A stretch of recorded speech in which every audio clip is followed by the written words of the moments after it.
Does it ever feel that the challenges in your life are popping up just like popcorn?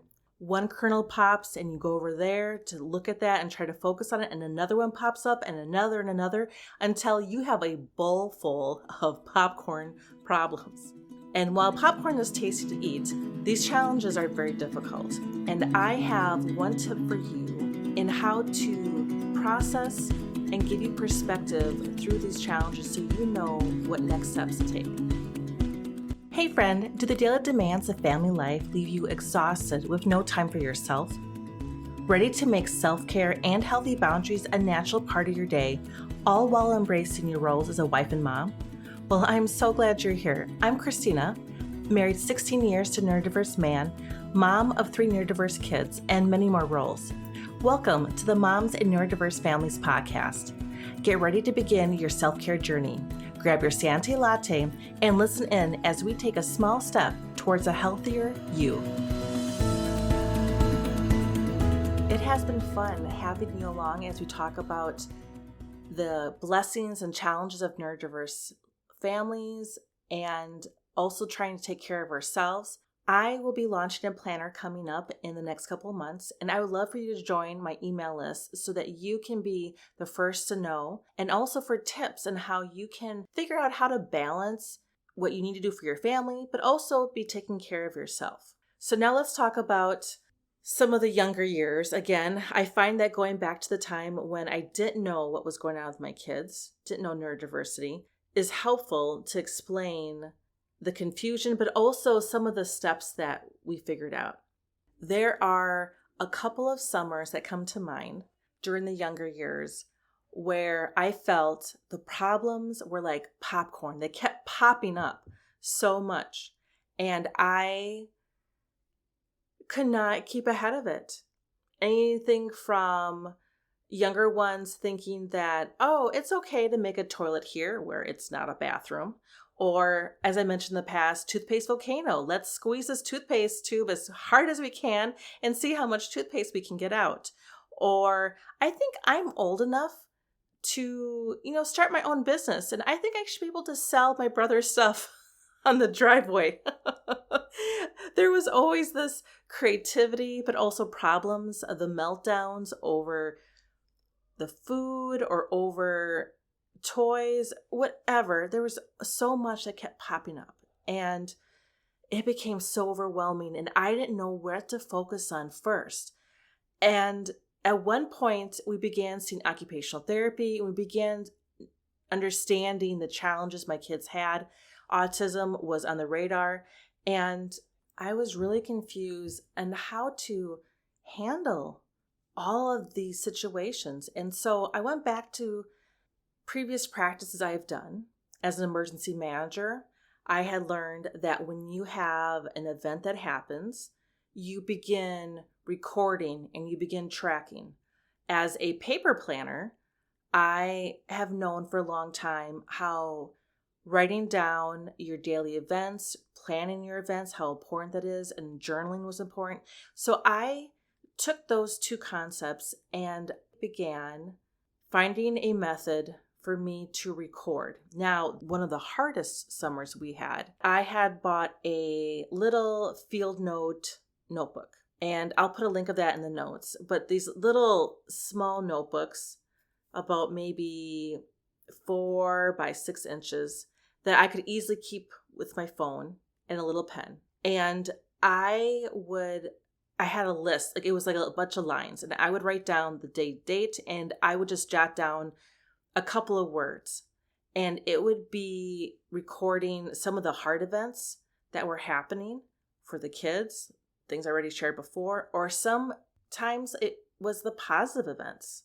And from that, I began to find direction and organization in the chaos. So why is it important to be writing this stuff down? Well, one, we need to verify how normal or not normal what we're experiencing is. And it's amazing what we can convince ourselves is not normal or convince ourselves what is normal. And when we write things down and we look it over, when is a calm moment, we can go back and read our notes And possibly we will process that and say, you know what? I was really stressed. This was just a normal kid response to a situation. Or we'll look at it and say, man, this has happened a lot. Their outbursts, their meltdowns. This does not seem normal. So being able to verify with someone else as well is important, someone who is neurodiverse trained, to figure out, like, is this kind of a normal kid expectation, or is this something like, wow, this is definitely something to be concerned about. Also, we can be so tired sometimes because there's just so many problems that we can forget specific challenges. You can feel like it's just a wave of, here we go again, one thing after another. But then if someone asks you specifically what is going on, it can be a little tricky to specifically detail it out because there's just so much. So writing down the specific challenges, it's amazing what you can begin forgetting when there is just so much that's going on. Also, we need help spotting the good. There is good that is happening. There might just be a few moments in the day. Sometimes it might be a whole bunch. But I found when I would begin looking for not only the behaviors that were really big meltdowns, issues with food, doing reckless behaviors, I was looking for that and looking for trends. But also when I looked for the good, that warmed my heart and that really helped me. In fact, it's when I'm looking back through my notes and I would see, oh yeah, toothpaste volcano. I remember scrubbing all that toothpaste out of the carpet. But then I would see 2 days later in my list, oh, but you know what? They gave some of their chocolate candy to their sibling because they saw they were sad. And that warms me up. And seeing that there are positive and there are growths that are happening. Also, it can be very cathartic to jot down the events from a hard day. So what I had with my phone was just this little tiny notebook where I was just writing down things very quickly because I didn't want to forget and I needed to be with the kids. But it was meant to be a list. But also I found that when I would journal out my experience from that day, it was extremely helpful. Now, this not only applies to our kids, but also to our spouses. I'm going to refer to a book by Ashley Stanford called Asperger's Syndrome and Long-Term Relationships. And she brings up this idea about a relationship journal. She found that there were times in her relationship it was best for her, instead of spending the time doing a circular argument with her spouse, getting unregulated and very angry and upset, that she would walk away and she would journal and put her thoughts into the relationship journal, partially for her to process, but partially also to look at what next steps to take. And here's a quote from her. And she says in her book, "Personally, I did not have any extra chunks of time in the day, so I had to trade one activity for the journal writing. I worked on my journal instead of arguing with my husband. When I sensed a useless argument starting, I excused myself and went to another room to write. I figured that our arguing was rarely productive and could be sacrificed for something that might prove more effective in the long run." So here, she used this relationship journal to help her process her thoughts. And again, she mentioned she gave up something. My apologies, I don't have the exact page number because I'm using my Kindle app, but it is in chapter 3, the quote that I was reading. So having these journals, whether it's a list journal of keeping track of behaviors and actions and spotting the good, or whether it's a journal where we're processing our emotions, can be incredibly helpful to keep it from feeling like everything is happening at once and to begin seeing ourselves in the situation and getting perspectives. And that is my final point here, is that we need to get perspective. Is the situation and the responses and behaviors, is it getting worse or is it improving? If it's improving, why is that? If it's worsening, why is that? Because we can make adjustments. And I found by keeping a list, I was able to see at the beginning of one summer, my list was pretty extensive of all the things they were doing. And some of it was mischief. and some of it was behaviors. And as the months went along, I was able to see growth in certain areas, which is great. I wasn't writing down repetitive actions. Also, I could see the areas that was worsening. So one point I'll make is that when we did Whole30, when my oldest was probably around, I think 6 or so, and because of the tracking I was doing, we had done Whole30, and then as we were coming back onto normal food, Easter had arrived. And we had given some candy to the kids. And because I had journaled so much, we knew that the issues that were happening, that we saw the behaviors, we knew what the behaviors were before that, for the week or two beforehand prior. And then seeing what happened when they had certain candies, it was very clear, like, my goodness, this is the candy we gave them. This is causing them the issue. And that was able to give me perspective. And that's what we need really, because when there is so much happening, we have very little perspective. We feel we are in this mud bog, this sand pit. We are just sinking. We cannot see above. Our head is barely above the mud.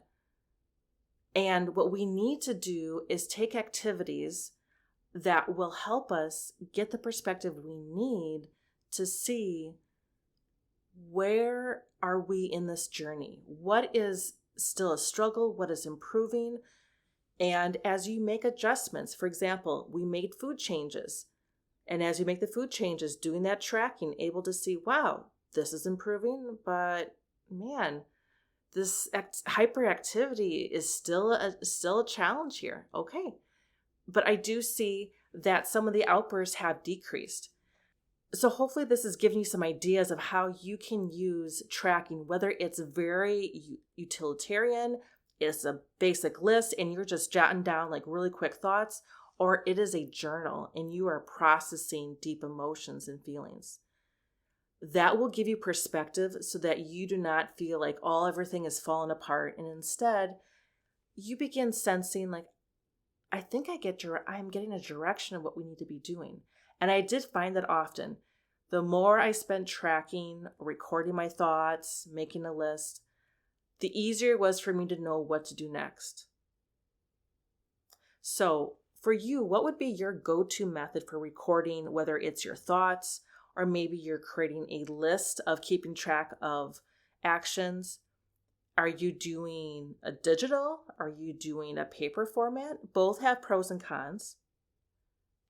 But think through what would be your best way for you to go ahead and record these.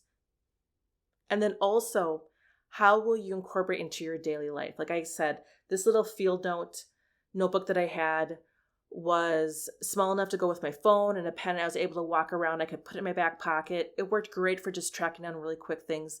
But when I wanted a journal, I knew I kept that journal in a specific spot by my Bible, and in the mornings or when I was really frustrated, it was there and I went to it, and it was and I saw it every morning, and that was a reminder to me that, I should write into my relationship journal my thoughts right now because I'm feeling pretty frustrated. So finding ways, not only how you would do it, but then incorporating it into your day is going to be very important. And remember, by taking the time, even when you're writing down a list of items of things your kids are struggling with and also the good things you're spotting, that is a part of self-care because you are getting frustrations out on paper, even those little notes that you jot down. When you are journaling, whether it's maybe it's a child journal or a relationship journal, that is also helping you. That is part of self-care, because the more we keep these questions and these thoughts and these feelings inside of us, and they're taking up our brain space, and we need to have less in our brain, and we need to process it so we can know what to do next. I hope this gave you another perspective, and if you have your own preferred method for recording or tracking or journaling, I'd love to hear from you what you are doing. Hey, thank you for joining me today. I pray this episode gave you encouragement to take one small step. If so, please leave a 5-star review on Apple Podcasts to help other women find this show. By the way, if you're loving this conversation and want more encouragement like this, join my email list at bit.ly/myselfcare. That is bit.ly/myselfcare. I have a planner launching soon that will help you put all this into action in your own life. I look forward to chatting with you again next week for another episode.